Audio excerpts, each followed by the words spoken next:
And with that, I'll turn it over to Laura. Hello, everyone. Good afternoon. And I'm very happy to be hosting, well, with Alana and Bob and Rose and so many other folks, this webinar. We, just to give you a little bit of background on who we are, we started talking about zooming to the, well, going to the border in 2019. And of course, as the plans were getting underway, coronavirus happened in 2020 and we weren't able to go. Our plan was to go from Texas to California and visit all the leaders, activists at the ground and talk to them, interview them, get them their story. And we wanted to broaden out their platform so that others could know what they were going to go through. So we're eventually this year, we became a coalition, a formal coalition of Zooming to the Border for Human Rights. And we're made up of independent media outlets, academics, researchers, people that NGOs and others that are committed to bring the justice and uphold the human rights of refugees and undocumented migrants. So with this, I just, we wanted to tell you a little bit of history. Of course, we're open for anyone to join this coalition. Just contact one of us and we'll be happy to start working with you on this project. So that's it. Thank you. And by the way, I'm Laura Garcia. I'm the editor of the Tribuno del Pueblo. And with this, I give it to Oscar, no? No, to Elana first. Oh, Elana. Sorry.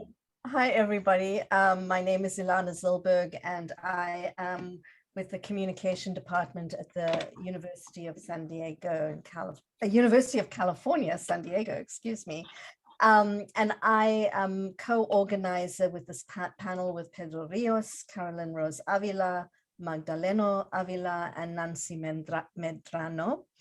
As you know, because you've already seen this, I'll just introduce the panel very briefly. The panel entitled Central American Refugees, Critical Reflections 1 year into the Biden administration's Do Not Come policy, marks the 1 year anniversary, as I said, of Vice President Kamala Harris's fact-finding trip to Mexico and Guatemala. And upon her return, the Vice President told Central Americans in no uncertain terms, do not come. We as a coalition found this response, not only lacking, but it rang hollow against the Biden administration's condemnation of the Trump's border and immigration policy. So we thought we would bring together a panel of people who've long been involved in Central American advocacy issues and are very cognizant of the history of the United States involvement in Central America, as well as people who have experienced the conditions that have led to their flight from their home countries, their forced flight from their home countries to seek sanctuary in a country that has not been that welcoming to them. And so we've invited several advocates, activists, and refugees from El Salvador and Honduras. Unfortunately, we don't have a representative from Guatemala. Our panelists are very well versed in the region. And we would like them to consider what the response of the Biden administration has been, should have been, and must be, given the real conditions behind Central American migration and the failure of our asylum system. And with that, I'd like you to introduce you to our moderator and to thank Oscar Chacón for agreeing to moderate this panel. Oscar is co-founder and executive director of Alianza Americas, and he has served in numerous leadership positions for human rights organizations and immigrant rights organizations. and serves on multiple advisory committees, national and international processes. So with that, Oscar, I'd like to hand it over to you and thank you all very much for being here. Thank you very much, Elana. Let me just say that it's a pleasure for me to have been asked by my dear friend, colleague, Pedro Rios, to moderate this panel. For those of you who may not know me, I'm Salvadorian as well. I was born and raised there, and I have had nearly 40 plus years of experience trying to advance justice causes across border. And immigrants is one of the angles that I have worked on over many years.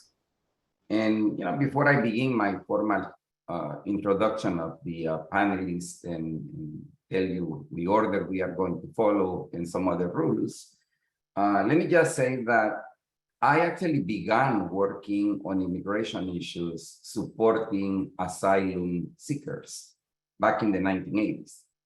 And back in the 1980s, the official response by the US government was that people from El Salvador, Honduras, Guatemala particularly, did not deserve asylum in the US because they were economic migrants. They were not people really fleeing, from human rights violations and wars in their own countries.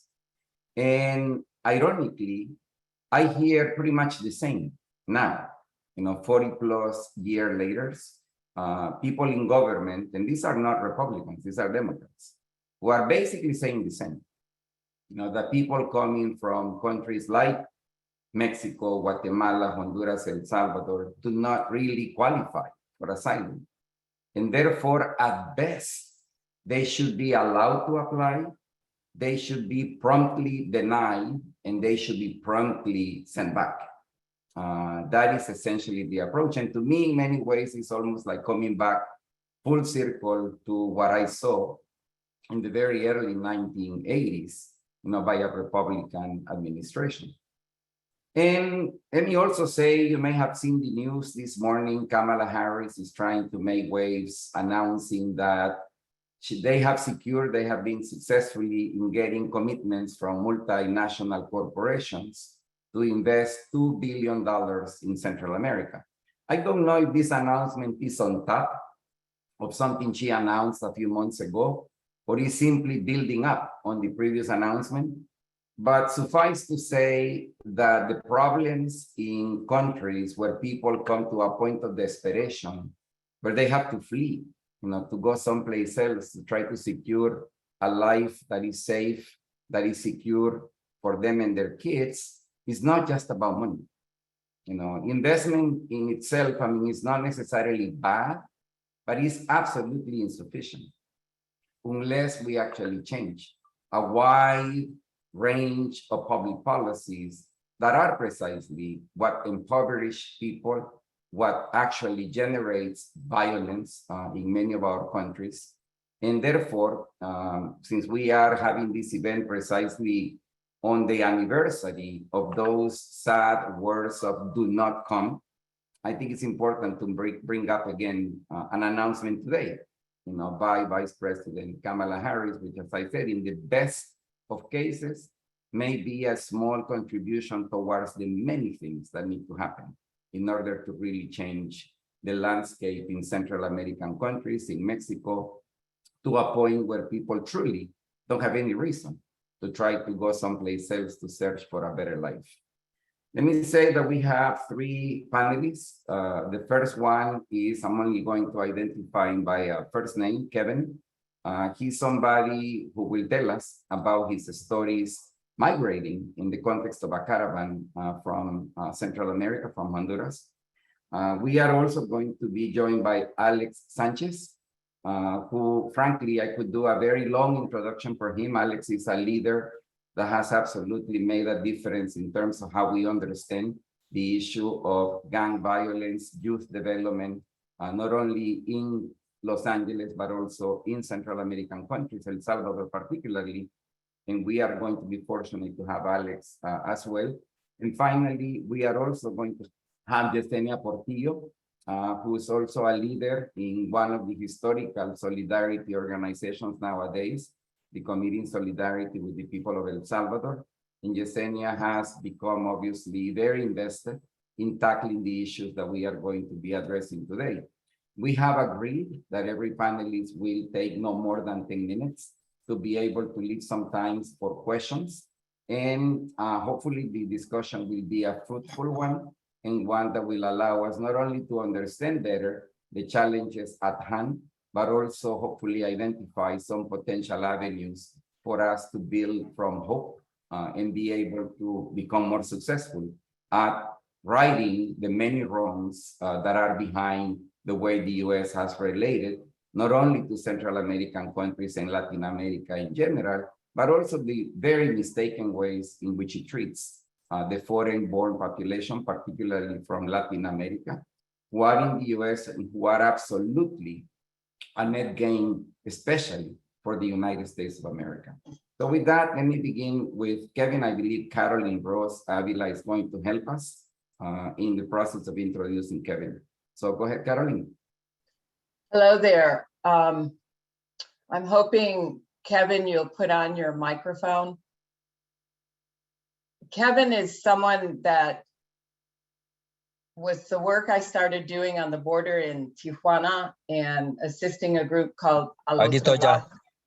Okay, I'm going to be asking you questions, and then you can respond in Spanish. Let me do a quick introduction. I was doing some work in Tijuana with Al Otro Lado, and I got to meet this young man who left Honduras and with caravans, multiple.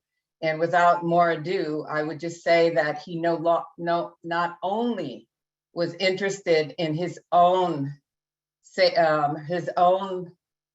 fleeing of the violence in Honduras, but he was very helpful to many, many others that were fleeing. He was very helpful to get other people into safety and mothers with children, for example.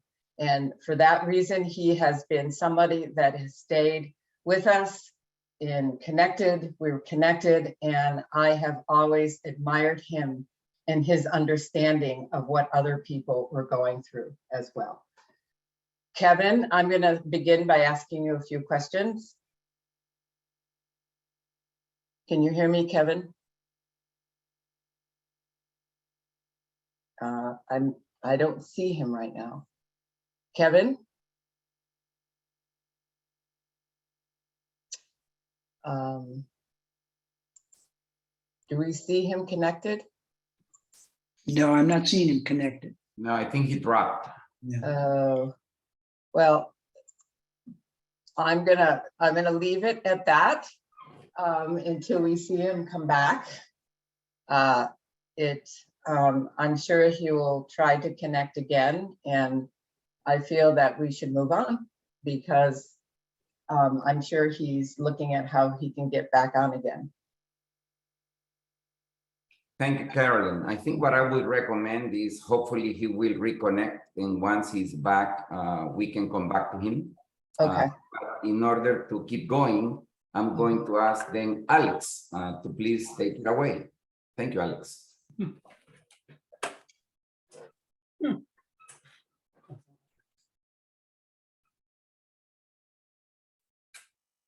Alex, can you actually go since Kevin is not here? Okay, I was talking to myself already. Okay, buenos días a todos. Good morning to everyone. My name's Alex Sanchez, and I have a personal experience with the issues of migration, deportation, gangs, incarceration, and suppression in my own skin. So I'm speaking from a personal perspective, but also because I've run an organization for the last 20 years that works with gang violence here in Los Angeles. And we've collaborated with organizations in El Salvador on various projects. So I would like to say that gangs have been around in Los Angeles for over 100 years. And the repression has been used on them to eradicate them since then, but it has not been successful in accomplishing the goals of diminishing or terminating or eliminating all of them except for mass incarceration. But you have to understand the context in which gangs arise in every place. And it's primarily because there is a void of security, a void of support for youth in those communities. Most of these communities are disfranchised and they lack any support in those communities, whether it's housing, employment, or safety, right? And they seek to protect themselves from police brutality by getting together and forming their own groups to support and protect each other from anybody that might want to hurt them. And that's been the traditional historical context of why gangs arise. The unfortunately part is that although in the beginnings these gangs arise, such as even MS-13, came about protecting themselves from other gangs in the communities that were targeting Central Americans, the fact was that there's never been an intentional approach to have those youth, when they arise to protect themselves through a gang subculture, to invest and provide those needed resources to change the way that these individuals might continue protecting their community by developing into traditional gangs. And that's the story of MS-13. MS-13 started in the late 70s into the early 80s as a group of Salvadorans and Central Americans that were protecting themselves from harms of others. But as they grew and protected themselves, violence occurred, targeting by police, labeling the gangs, and put them in prison or jails, really eradicate them into developing into a traditional gang. And that's what we have. The gangs, once they were in prison, they were also deported, which was a direct consequence. Initially, they were not being deported because of the Civil War. But in 1992, they had been members already deported, but not in masses, as it happened in the years because of the IRA law that came into effect in 1996. That basically said anybody that is legally here, but it's not a citizen, it's now targeted for deportation if they violated some laws, right? Or moral turpitude or aggravated felonies, to be specific. What that created was a new wave of over 4,000 individuals that started getting deported behind these laws that were directly coming from prison or they were being targeted in their homes, right? Because this law was retroactive, right? And now you started having this persecution of criminalized immigrants, as I like to call them, because these are immigrants that have been criminalized because of their environment in which they grew up. And they were processed now into deportation to a country that had just gone through a civil war, did not have the infrastructure to really address the issue of youth and youth violence being deported. So what I got to see was that I was deported in '94 to El Salvador. I did not have anybody waiting for me in the airport. I only had an old address of a home that I used to live. And that was my initial introduction back in El Salvador. I was booked and fingerprinted, pictured and everything just to document me. But as I continue on the road to my home, I saw the gang writings on the walls, and I realized that the gangs had already been started in Central America. So my exposure to that was that I started understanding why so many kids started joining gangs in El Salvador. And this went the same way in Guatemala and Honduras, basically. One of the first things that we saw was the total neglect of juveniles, the total neglect of the children that were left behind of the war. And many of them have recruited themselves to sniffing glue, living in the streets. They used to be called huelepegas, right? And the attention that was brought to individuals like me with tattoos all over, with this rap that we were like from LA and part of a gang, really resonated with them, and they liked what they saw. For me to be in a country where I know there's enemies as well, I wanted to feel protected. And these kids created that void that I had, which was, how do I protect myself over here from enemies? And these kids wanted what I had. So it was an agreement with each other to one, provide this sense of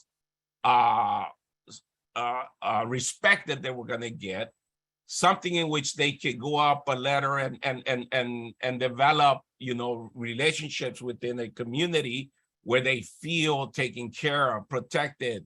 They develop friendships, they develop relationships with some of the girls and so on. And they created their own families that they didn't have.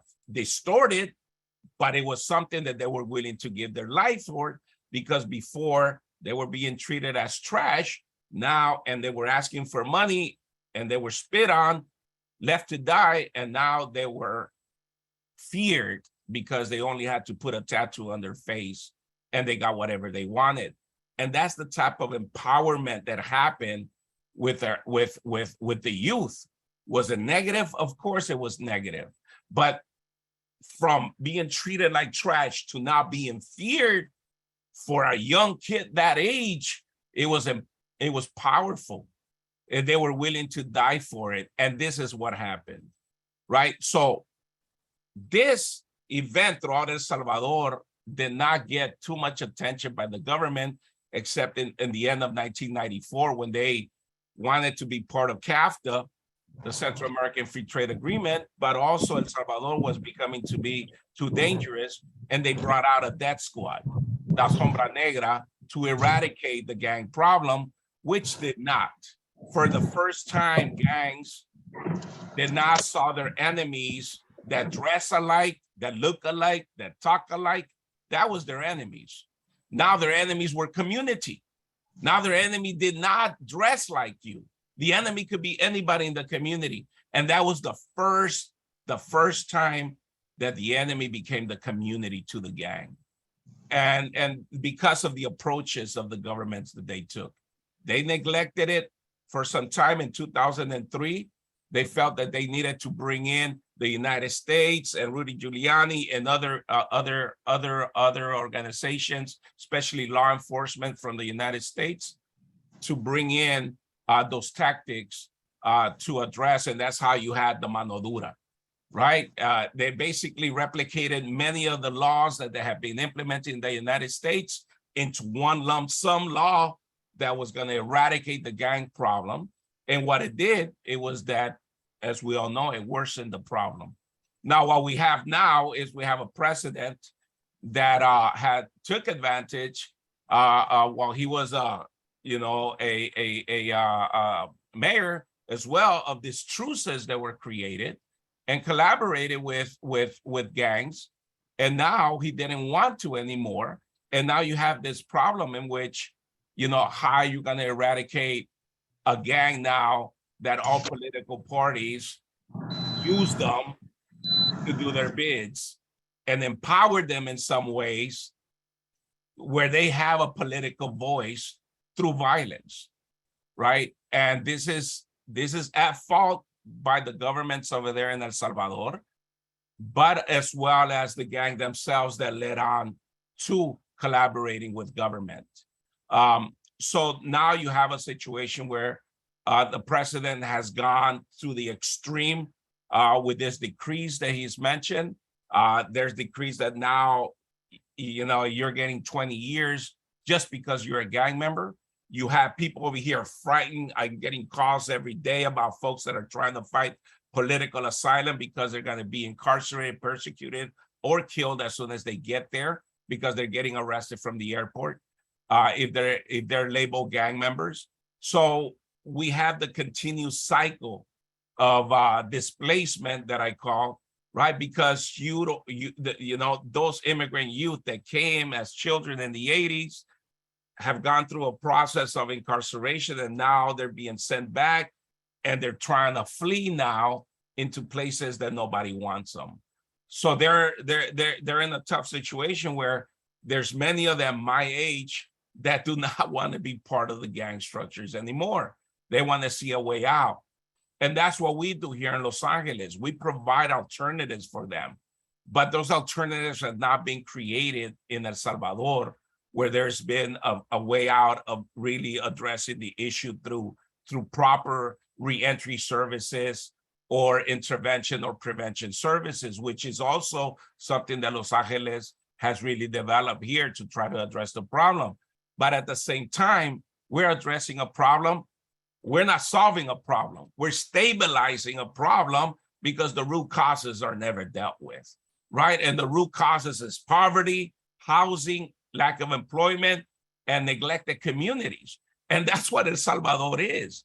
Where the gangs exist, there's lack of resources. There's lack of security. Law enforcement that's not even there. So, and that's the same with Honduras and Guatemala, because once there's no rule of law, then you have somebody who will fill that void.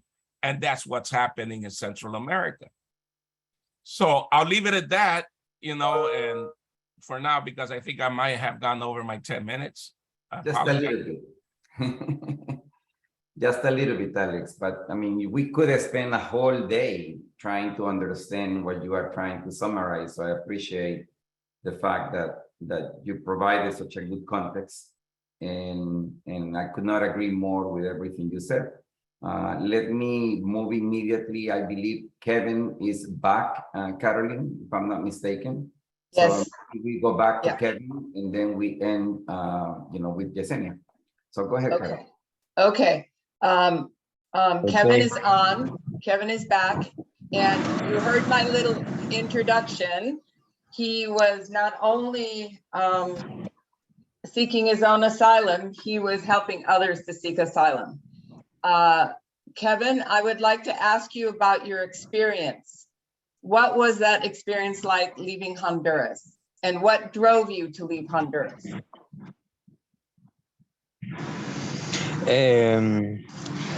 Bueno, hola, me llamo Kevin, soy de Honduras y perdón que se me había descargado el teléfono, pero ya lo logré cargar otra vez, tengo 1%. Entonces,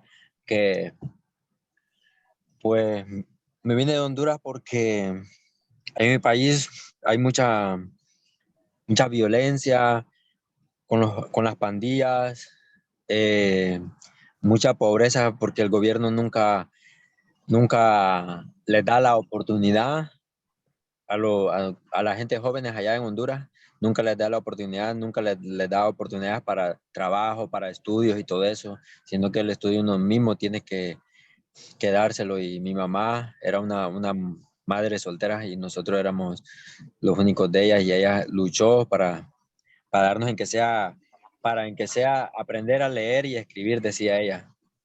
Entonces, de allí pues nosotros, las pandillas y todo eso, tuvimos que, primero se vino mi hermano, y entonces mi hermano se vino para acá a Estados Unidos, y ahí pues yo ya no aguantaba, pues, porque en Honduras los pandilleros, los más grandes, los pesados, pues, que tienen más cuello, más alto rango, que son criminales, le están diciendo a uno que se meta a la pandilla, y que si no, pues que lo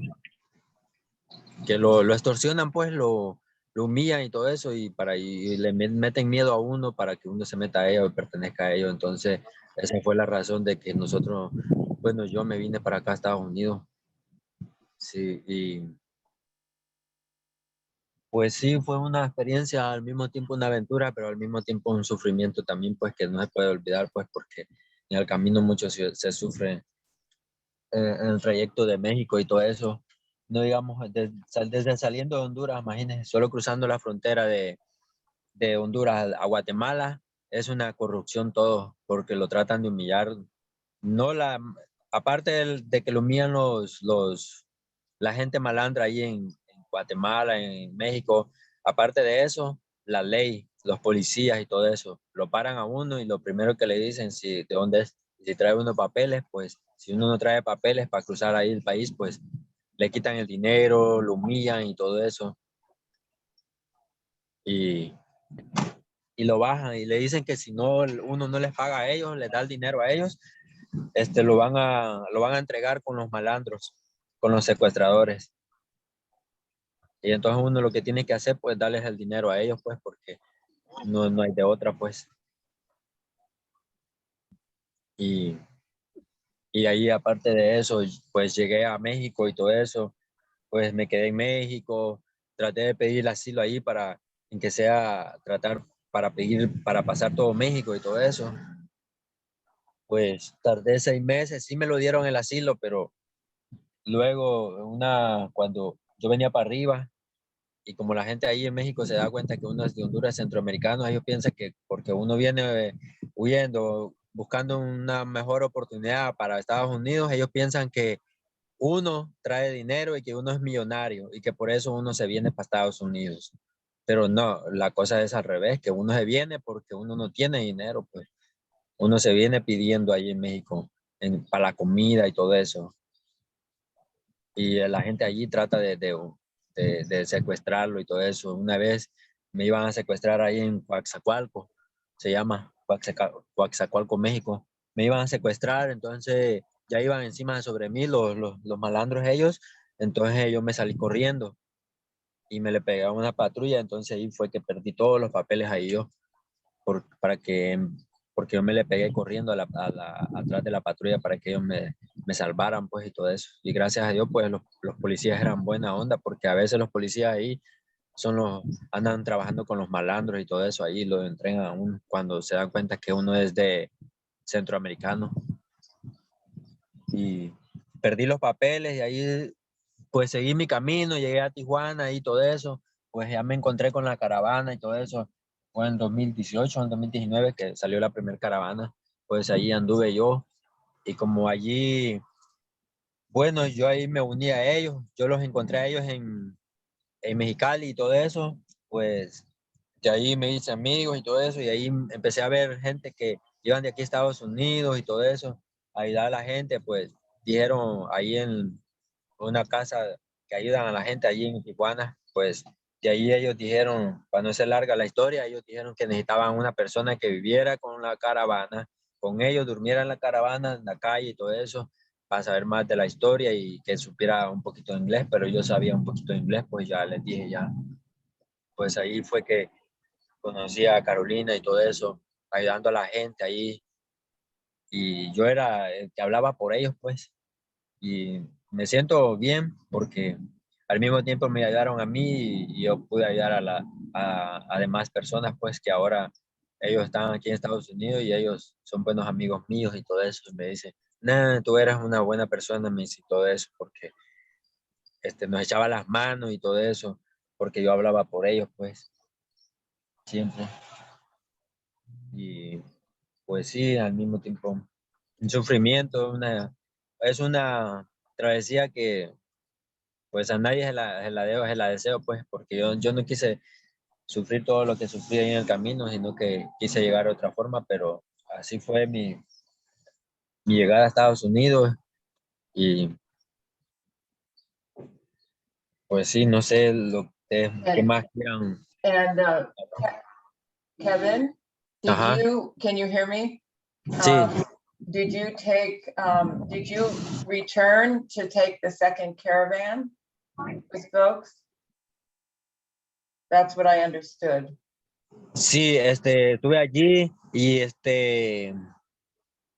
entonces vine y entonces me di cuenta, pues ya como me llevaba bien con ahí a una gente que apoyaban y a organizaciones y todo eso, pues ya me dijeron que si yo podía ir a ayudar allá abajo y todo eso, pues de mi voluntad, pues yo todavía andaba los papeles y todo eso, daba un permiso en México que me lo habían dado ya después de inmigración, pues ya yo decidí ir hasta allá abajo, hasta la frontera de México con Guatemala, otra vez con la caravana del 2019, fue la última caravana grande, pues allá estuve con ellos, fui a apoyar y todo eso, y sí. Ujú.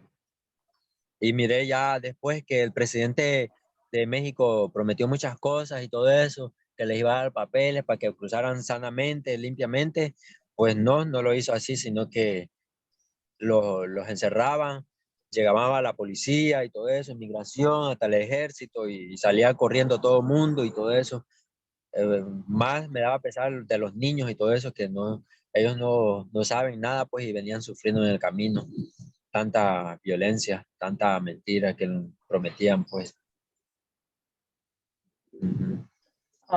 Kevin, Ajá.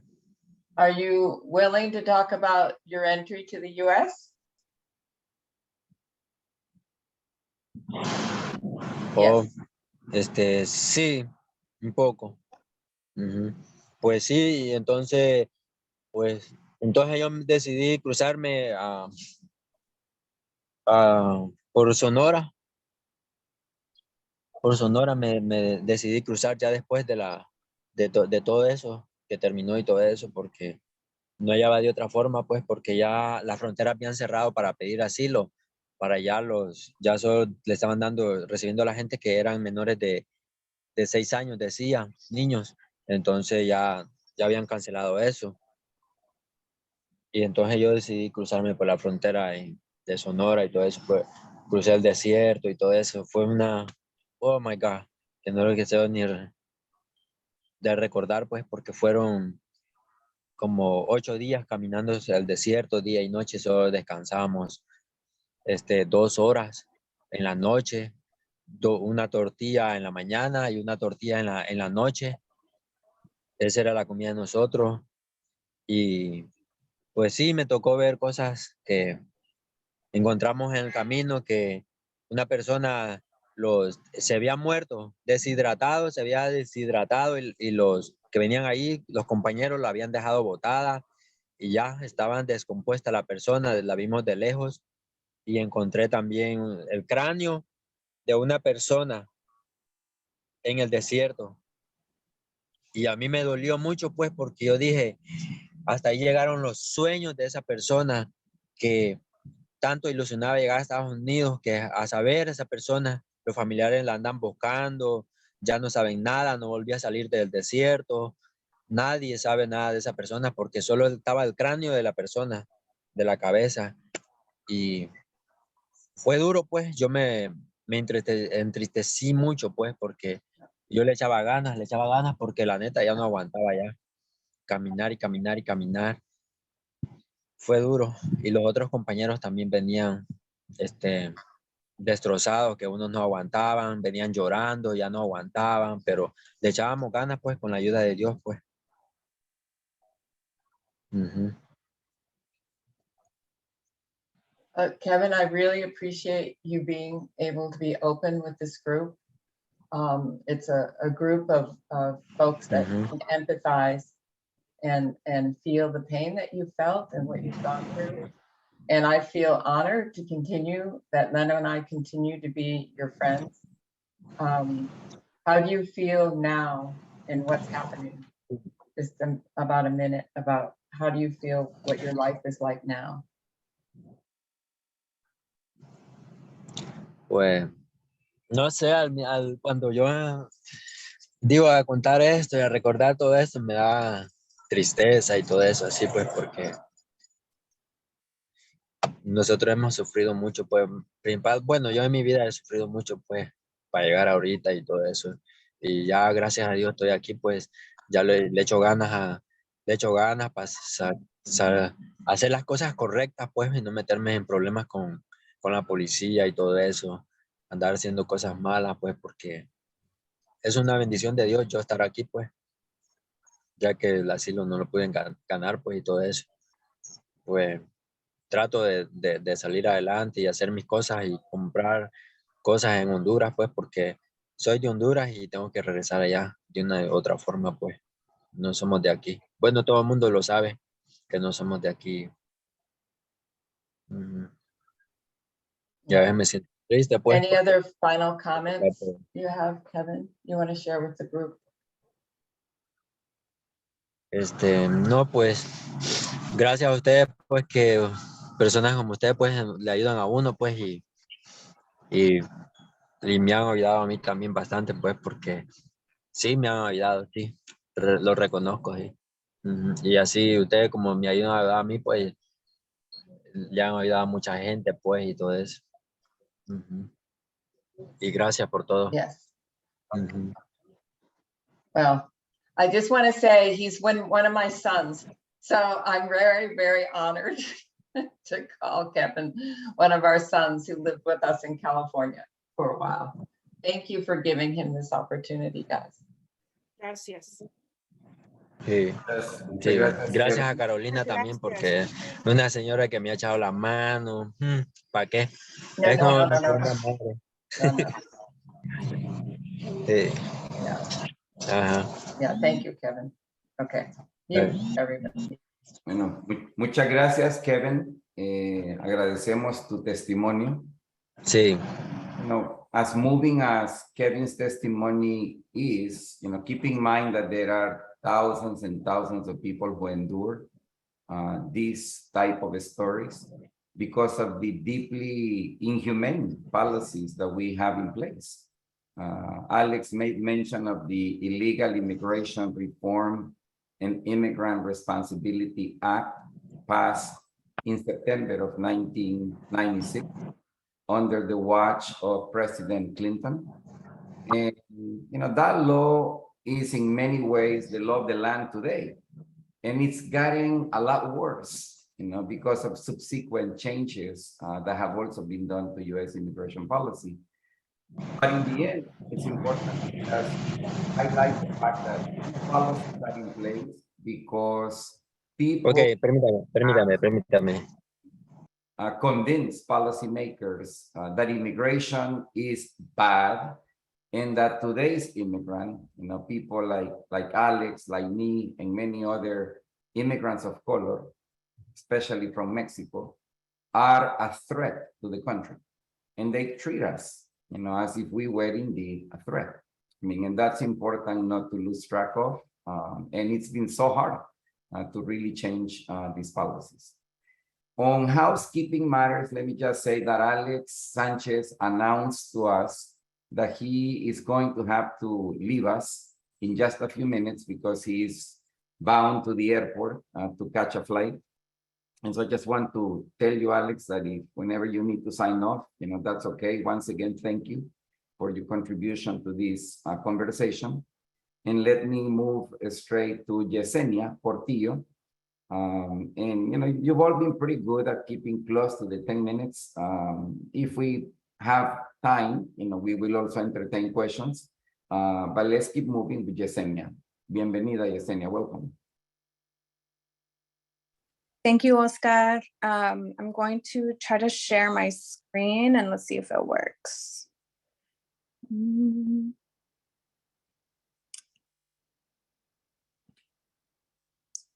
Okay, so I think folks can see the slides. Is that correct? Yes. Okay, awesome.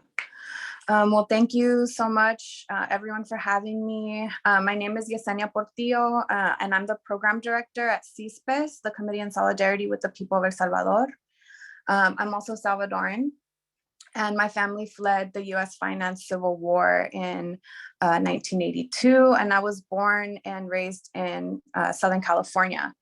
And from all that I've learned throughout my time organizing and from my family's stories, it's US foreign policy that was largely responsible for my family's displacement. My mother, fearing that our family, my older sisters particularly, would become the next target of the violence carried out by US financed and trained soldiers, particularly sexual violence that they were witnessing in their neighborhoods at the hands of this military. And you know, my family also made that journey, and in doing this work and hearing testimonies from people like Kevin, it's frustrating because it's the same, you know, my family experienced that kind of, that politics of disappearance and forced disappearance. That is what has been happening across those borderlands for decades upon decades, and it's just gotten worse and worse and worse. So in El Salvador, the US spent hundreds of millions for over a decade supporting a brutal military dictatorship in El Salvador to keep people in control of the government there that aligned with the economic interests of US corporations and businesses. And CISPES was founded during that time with the mission to end US financing of the Salvadoran military.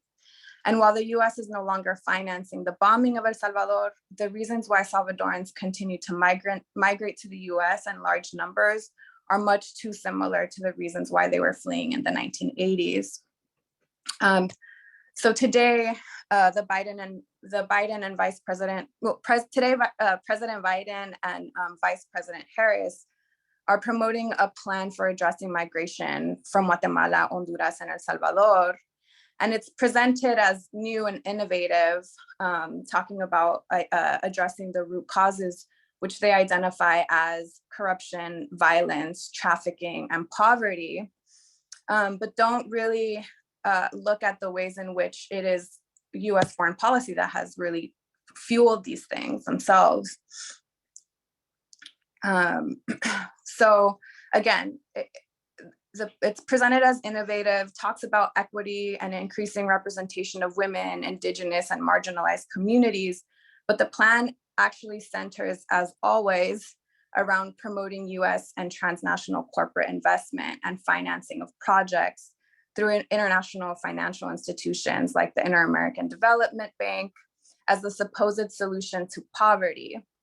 And some of the language that's used, you can see here, they also use language such as addressing structural impediments to investment, supporting business incubation and acceleration to strengthen value chains by helping businesses produce higher goods in the agricultural and emerging sectors, and leveling the playing field for international businesses. And I mean, I think that idea of leveling the playing field for international businesses is really important to think about in terms of the violence that we're seeing against communities that are trying to organize to defend their environment, their rivers, against the impacts of these international businesses. And as Oscar mentioned earlier, there has been some language from what Vice President Harris put out today, actually, says that the Partnership for Central America, so one element of the plan is the setting up of this NGO, which is the Partnership for Central America, which is described as a coalition of private sector organizations driving practical solutions in the region. And the description that came out today includes this quote: "To help empower women and increase employment among female farmers, Nespresso will roll out programs in El Salvador and Honduras in 2022 that will train its agronomists on gender equity. Finally, Pepsi-Cola Latin America will bring the next generation agricultural fund to Guatemala in partnership with the Inter-American Development Bank and a local implementing partner." And we know that Nestle recently won a Supreme Court case that was legitimizing their ability to use child slavery. So it's really a question about whether or not these corporations we can trust these corporations to provide protections of human rights in the region. So yeah, the fact that the current White House plan centers so much around corporate profit making is deeply troubling. And I'll share a little bit about the impacts of training and resources for the security forces of these countries that is being proposed as the solution to crime and violence. And a little bit more about how repressive the security forces are. And of course, we've heard a lot about the impacts of the militarization of the border region and how deadly that has become. But yeah, I want to share a little bit about a recent delegation to Central America that CISPES, Witness for Peace, School of the Americas Watch, and the Network in Solidarity with Guatemala, along with many other solidarity groups, coordinated this past March. Upon the invitation of popular social movement groups who are on the front lines of water, land defense, labor struggles in Guatemala, Honduras, and El Salvador, our groups coordinated this trip for progressive congressional representatives to learn about the impacts of US foreign policy. We were joined by Representatives Ilhan Omar, Cory Bush, Jamal Bowman, Chuy Garcia, many of them were also accompanied by one of their staffers, and a staffer from Representative Jan Schakowsky's office. The indigenous, Afro-Indigenous, Campesino land and water defense organizations that we met with continue to experience intimidation, violence, disappearance, and even death at the hands of US financed and trained military and security forces, targeting them for organizing and resisting the hydroelectric dams, metallic mines, palm oil plantations, and tourist development that is destroying their communities and forcing them to flee. In Honduras, in addition to meeting with dozens of social movement leaders from El Salvador who were there for a binational convergence, we also met with COPIN, the Consejo Cívico de Organizaciones Populares e Indígenas de Honduras. And many, I'm sure, know the story of Berta Cáceres, who was assassinated, whose assassination was ordered by David Castillo, who was trained in a US military academy. And Castillo colluded with local police and corporate security forces to target Berta for her work in mobilizing a resistance to the USAID-backed hydroelectric dam. We also visited the resistance camp to the Jilamito Dam. And this camp was set up in 2017. And basically what this is communities organizing surveillance of their communities against the hydroelectric dam company. And they're there 24 hours a day, and they've been there since 2017. And when we went to Guatemala, we also visited other resistance camps to metallic mines. One against the Escobal mine in Xinca territory, and one against La Puya resistance camp. And the Escobal mine resistance camp has been there, I believe, since 2017. And then the La Puya one has been there for over a decade. So this is communities just being there 24/7 to protect their communities against these destructive development projects. And in La Puya, the US-based mining corporation is suing the Guatemalan government for $400,000 under the Central American Free Trade Agreement in a World Bank International Tribunal, basically claiming that the government police forces did not do enough to repress the community organizing against the mine, despite the near deadly violence the community has faced at the hands of police for over a decade at this point. And I just wanted to share briefly some kind of lessons or major points about mass displacement. We also visited Garifuna territories and met with representatives of Ofrane from many of the Garifuna communities. And between 2008 and 2019, there were 105 registered acts of violence against the Garifuna people. And in the last 11 years, investigations have shown that there have been 685 cases of violence against, in Honduras, many of them against Garifuna. And the Garifuna community is, Garifuna communities are organizing to protect their lands or get their lands back, actually, because they're legally their lands, but particularly after 2010, and under the US-backed, coup that happened, there have been there's been all this violence that they're facing because their land isn't being returned to them. And so we have Canadian palm oil plantations, luxury hotel chains, etc., that are being developed on their lands. And something that really struck me that we heard while we were there is that there's this one particular community that has been impacted so heavily by palm oil plantations that since 2015, almost half of their community had to flee from their territories. And so it just really made me think about the way in which the US really co-signed the coup in Honduras. And a big part of the reasons for that is so that the people that remained in power could push forth this kind of destructive development. And then lastly, just to name that when we went to visit Xinca territories and the Escobar resistance camp, we also heard testimony about how these kinds of projects are forcing the communities to not be able to stay in their lands anymore. And people are having to make very difficult decisions about making a also very deadly journey across the borders. So yeah, I wanted to return to some of the elements of the Biden-Harris plan. And like I mentioned, a lot of this stuff is not new. To address the root causes of violence, of course, we're talking about more financing to these police and military forces, so professionalized security forces, improve civilian policing, counter organized crime. And a lot of these things are very similar to the things that were found under the Alliance for Prosperity, which by the Biden administration was also, the Obama administration was spearheading in 2016. And we've seen that the results of that have been more caravans. So yeah, I guess the question is like, how much longer will we allow our tax dollars to be spent on imposing US models of punitive policing to preserve the corporate interests abroad?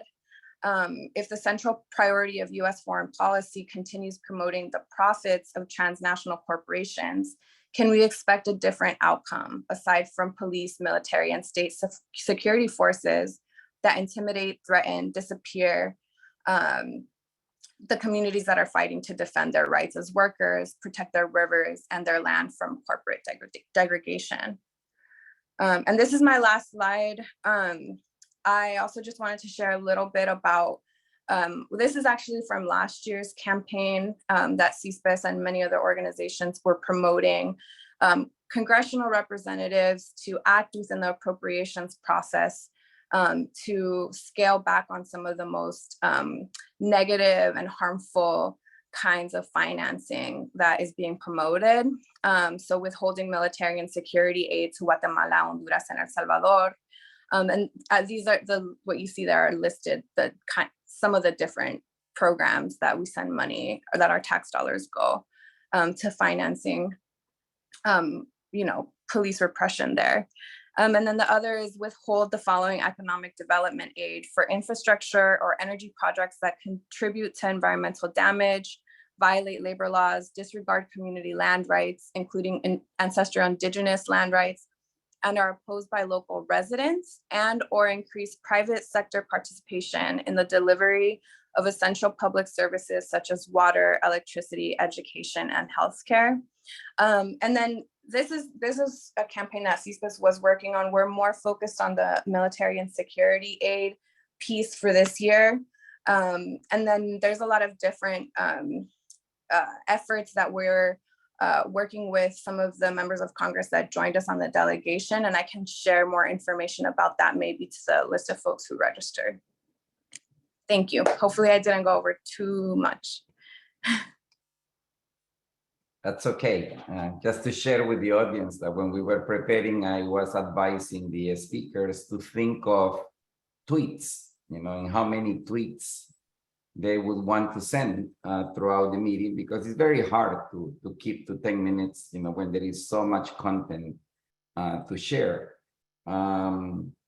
Let me try to move us into Q&A. I do feel compelled to mention the fact that it's important for anybody who support immigrants in their most vulnerable moments, such as what Carolyn has been doing, with Kevin and many others, to understand that people evolve.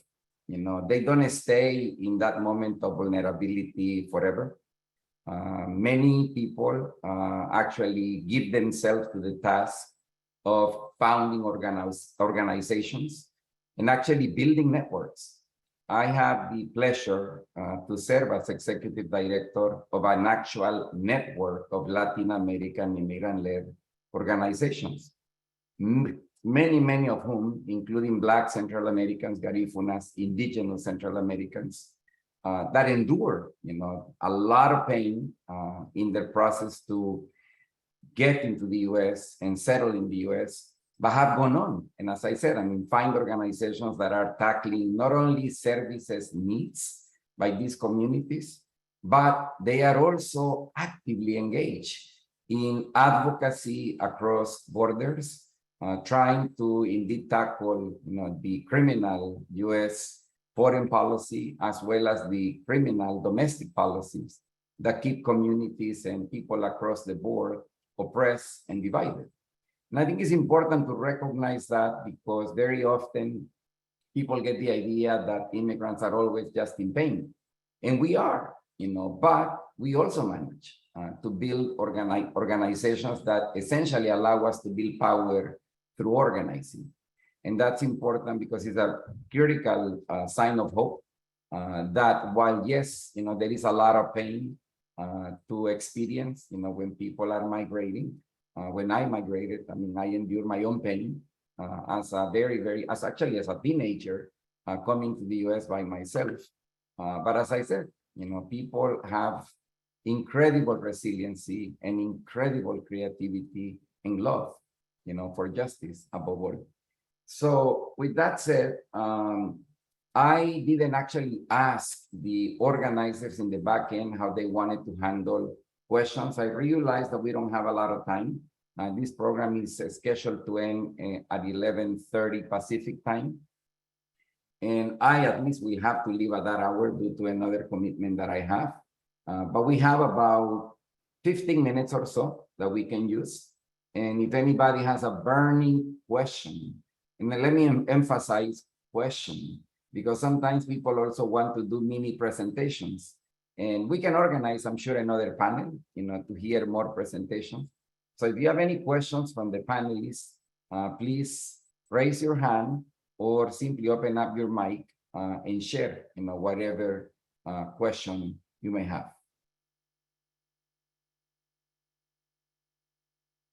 I see Mario, I believe, raised his hand. Thank you. My question, I'm sorry, can you hear me? Yes. Oh, thank you.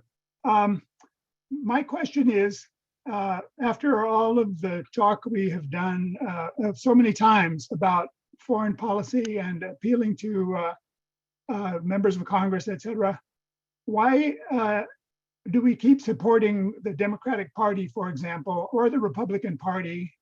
Both parties support militarization, economic policies that impoverish other countries to create wealth for corporate America and international corporations as well. But when are we going to be creating our own alternative political force, since I think the people who are suffering from this political and economic system, we are the vast majority of the population, but somehow we allow ourselves to continue to be controlled by the minority. So my question is, why do we keep voting for, as Gabino Palomares said, el yugo a nuestro cuello? Gracias. Thank you. Great question. I don't know if anybody else has a question. There is a way of raising your hand electronically. And if you go to the reactions button in the bottom of your screen, you can just raise your hand and then I can see you, because I can only see 25 people at a time. And so if you raise your hand physically, I cannot really see you. Is there anybody else who would like to ask a question?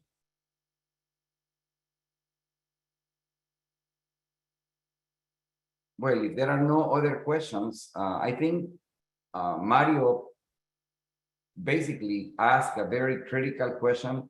I would like to ask Yesenia, I guess, if you want to venture a response. I don't know if Kevin would like to comment on that. I know Alex already left. I'm more than happy to also chime in and give you my own response. But go ahead, Yesenia, if you want to go first. Yeah, I don't endorse any political candidate, especially not as CSPES. And I appreciate the reflection, and I think really points to, what we're talking about, that even a Democratic administration and the executive is only pushing these harmful, detrimental policies further and further along. It's just a continuation, really. So I don't know if perhaps the question has potentially a little bit to do with the fact that we went with congressional representatives to Guatemala and Honduras and to talk with folks from El Salvador. And I guess I just want to acknowledge that, you know, there's a very limited amount of power that these folks have. I know that Representative Ilhan Omar went in 2017 to Honduras, and she visited the Jilamito Dam at that time as well. And basically, even though there's this, you know, years-long organized resistance to this project, and people are being killed by, you know, forces aligned with the corporations, the Inter-American Development Bank is still financing the Jilamito Dam, and the U.S. Development Finance Corporation, which is a U.S. State Department entity, was also providing financing to the dam. And I think the idea around it was like, nobody knows anything about the fact that the communities around this area are like putting their lives on the line to oppose it, you know? But little did they know that there was a congressional representative who had visited the resistance camp and knew about it and raised a fuss about it, mobilized folks in Congress to get the Development Finance Corporation loan withheld. So even though, you know, the kinds of things that we need are larger systemic changes and obviously a shift within the priorities of the US government that are so deeply invested in promoting the private sector, first and foremost, I think there are things that are important that representatives like Representative Omar can do. And the Inter-American Development Bank loan is still, hasn't been canceled. So that's kind of a very important next step and follow-up from the visit. And also, you know, when we were at the Xinca Parliament, at the Xinca territories, at the resistance camp in Casillas, you know, for me, it was really impactful because in El Salvador, we don't have that. There's not like these resistance camps where people are camped out for years on end for 24 hours to resist environmental, you know, projects that are damaging to the environment, the way that there are multiple in Honduras and Guatemala. And it's, you know, the compas, they're talked to us about how difficult it is to be doing that day in and day out, and for members of the community to come out for 24-hour shifts in the sun, and that it was very powerful and important to them to have members of the Black Caucus come and show Black and Brown, you know, Black and Indigenous solidarity with them, to witness them and learn about the impacts of these things. And yeah, I mean, it was interesting too, because you know, Representative Cori Bush, for example, was making the connections to how much, you know, the promotion of silver, investing in silver and gold is really promoted within, for example, Black churches, and how those kinds of things are actually fueling, you know, violence and death in other parts of the world. So I think it was a really eye-opening experience, even for me, that has a good handle on a lot of this stuff. So can only imagine how it is for folks going to these countries to learn about some of these things for the first time. Thank you. Let me just add to what Yesenia is saying. You know, I have traveled over 40 years with elected officials at all levels of government, appointed governmental officials, faith leaders, solidarity leaders, you name it. I mean, I've traveled, as I said, extensively, not only through Central America, but other parts of the world. And part of the challenge that we have in response to Mario's poignant question is the fact that we have failed so far to really create a new theory and an accompanying practice when it comes to what does it mean to organize for power. And, you know, some of you, I'm sure, are familiar with Cornel West, who often says that from a US perspective, the fact is there has never been, you know, a truly organized people power experience.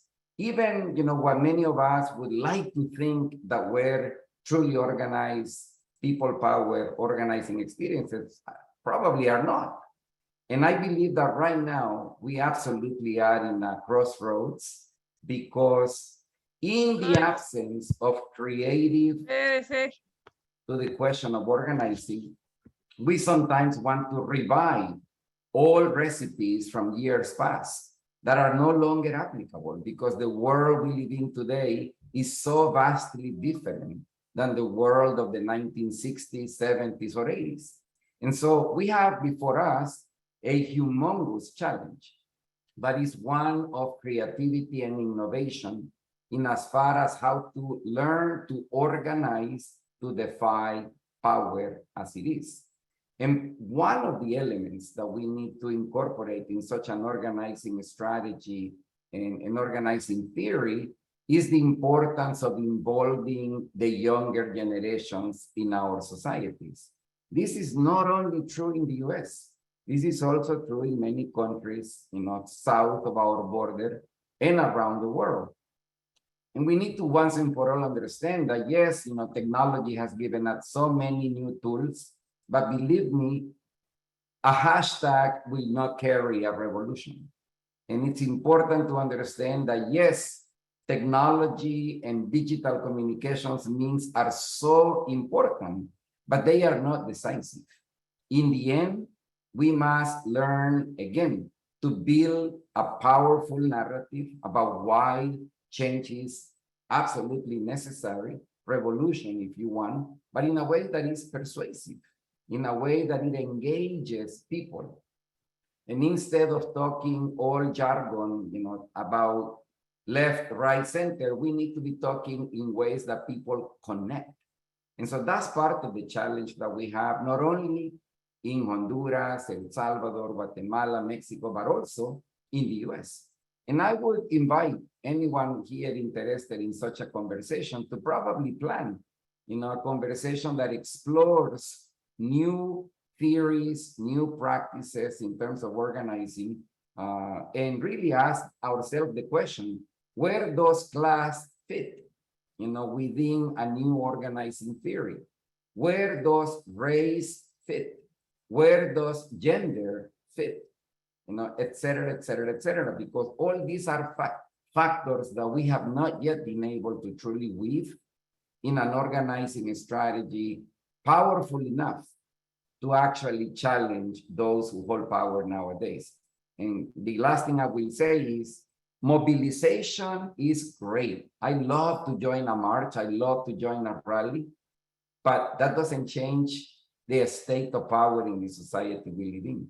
We need to understand to go beyond the emotions of how great one feels, you know, taking part in a march, and really challenge ourselves to answer the question, what does a new organizing theory and practice in today's reality intended to challenge power really means? So we are 4 minutes from ending this conversation. Unless there is a burning comment or a burning question, I am inclined to suggest that we bring the conversation to a closure. And as I said, I mean, the intent was not necessarily for all of us to be crystal clear about what to do. I think that that's a conversation that needs to take place in other spaces, in multiple locations. And so I feel that we have accomplished the goal of the conversation today.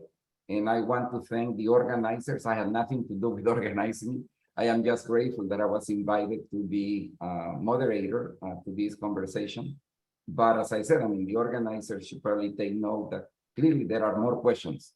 Somebody recommended that Alex should be invited, you know, to do a full day workshop on the history of gangs as it relates to Central American migration. That's another possibility, you know, but let's also not forget, sometimes we overanalyze stuff and don't spend enough time figuring out what are the actions that we need to take. So there has to always be a balance between analyzing and thinking through and doing.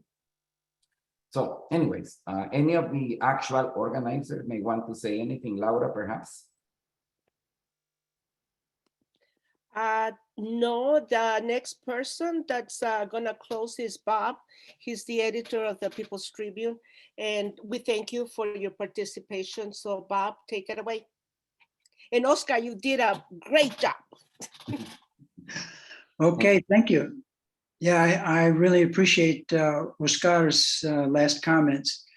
And I just want to thank all the panelists for the excellent presentations. They were enlightening and informative and inspiring.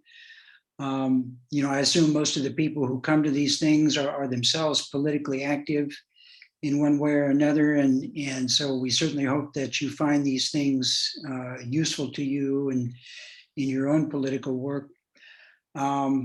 The recording of this Zoom is going to be put up on the websites of the People's Tribune and the Tribuno del Pueblo, and also on the Zooming to the Border for Human Rights YouTube channel that Ilana dropped a link for in the chat a little bit earlier.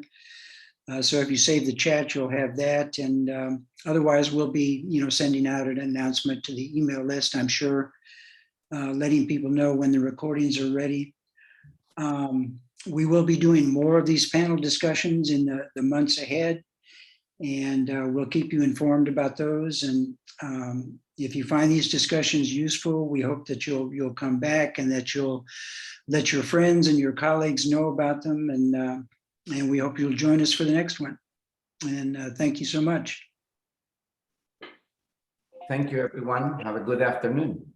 Thank you. So much, everybody. Bye. Bye, Ilana. Thank you, everybody. Bye, Carol. And I saw Nemo.